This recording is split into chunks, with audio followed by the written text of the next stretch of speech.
BJP चुनाव कार्य समिति की बैठक देखिए भाजपा प्रदेश कार्यालय में हो रही है और इस बैठक में भाग लेने के लिए उप मुख्यमंत्री सम्राट चौधरी, उप मुख्यमंत्री विजय कुमार सिन्हा और दिलीप जायसवाल समेत नित्यानंद राय, गिरिराज सिंह और केशव प्रसाद मौर्य पहुंचे हैं। पहले ये हम विजुअल आपको दिखाना चाहेंगे किस तरीके से बैठक में भाग लेने के लिए ये जो लोग हैं लगातार भाजपा प्रदेश कार्यालय पहुंच रहे हैं। और देखिए भाजपा प्रदेश कार्यालय की वो तस्वीर दिखाएंगे जहां चुनाव कार्य समिति की बैठक जो है हो रहा है और तस्वीरों में भाजपा के जो बड़े बड़े नेता हैं वो दिखाई आपको दे रहे होंगे। देखिए चुनाव कार्य समिति की बैठक तीसरी दफा भाजपा प्रदेश कार्यालय में हो रही है। पहला दफा जब बैठक हुआ था तो उसमें जो जीते हुए यानी बीजेपी के जो सिटिंग एमएलए हैं उनको लेकर चर्चा हुई थी और उनका लिस्ट तैयार हुआ था। लेकिन आज देखिए तीसरा दफा चुनाव कार्य समिति की बैठक बीजेपी प्रदेश कार्यालय में रखी गई है, जहां जो हारे हुए प्रत्याशी हैं 2020 के विधानसभा चुनाव में जहां जहां बीजेपी के प्रत्याशी को हार मिला है उसको लेकर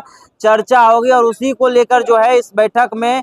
कुछ निष्कर्ष निकल कर आएगा। और उससे पहले देखिए जिस तरीके से देखा जाए तो एक तरफ जहां एनडीए में चिराग पासवान को लेकर नाराजगी की खबर सामने आ रही थी तो दूसरी तरफ बीजेपी प्रदेश कार्यालय में चुनाव कार्य समिति की बैठक बुलाई गई है। वही चिराग पासवान जो नाराजगी जताते हुए नजर आ रहे थे, वही चिराग पासवान खगड़िया के शहर बन्नी पहुंचते हैं जहां वो कहते हैं कि किसी से उनकी कुछ नाराजगी नहीं है। देखिए कहीं ना कहीं देखा जाए बीजेपी प्रदेश कार्यालय में बैठक हो रही है और ऐसे में उस बैठक के बाद चिराग पासवान का भी जो है सूर बदला हुआ दिखाई दे रहा है और वो कह रहे हैं कि किसी से उनको नाराजगी नहीं है। चिराग पासवान को लेकर जो है लगातार अटकलें तेज थी कि चिराग पासवान नाराज दिखेंगे, लेकिन अब चिराग पासवान का भी जो है बयान बदल गया है। एक तरफ बीजेपी प्रदेश कार्यालय में बैठक हो रही है तो दूसरी तरफ चिराग का भी जो है बयान बदलते हुए दिखाई दे रहा है और कहीं ना कहीं न्यूट्रल होते हुए जो है चिराग पासवान दिखाई दे रहे हैं। देखिए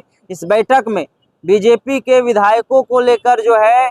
रुझान होगा, उसके बाद जहां जहां बीजेपी को हार मिला है उसको लेकर रणनीति बनाई जाएगी और ऐसे में जो बीजेपी के नेता हैं वो लगातार प्रदेश कार्यालय पहुंच रहे हैं। चिराग के नाराजगी के बीच इस बैठक को जो है बीजेपी प्रदेश कार्यालय में किया गया है। अब देखिए महागठबंधन हो या तो एनडीए हो, दोनों में सीटों को लेकर खुलासा नहीं किया गया है, स्पष्ट नहीं किया गया है कि कौन सा दल कितने सीट पर चुनाव लड़ेंगे। और ऐसे में देखिए चिराग की भी जो है नाराजगी वाला खबर चल रहा था और अब भाजपा प्रदेश कार्यालय में ये बड़ी बैठक बुला ली गई है और चिराग पासवान के भी जो है सूर बदले हुए दिखाई दे रहे हैं। इस वीडियो के माध्यम से आप क्या सोचते हैं, अपनी राय हमें कमेंट में दें और ऐसे ही खबरों से अपडेट होने के लिए देखते रहिए भोले भारत टाइम।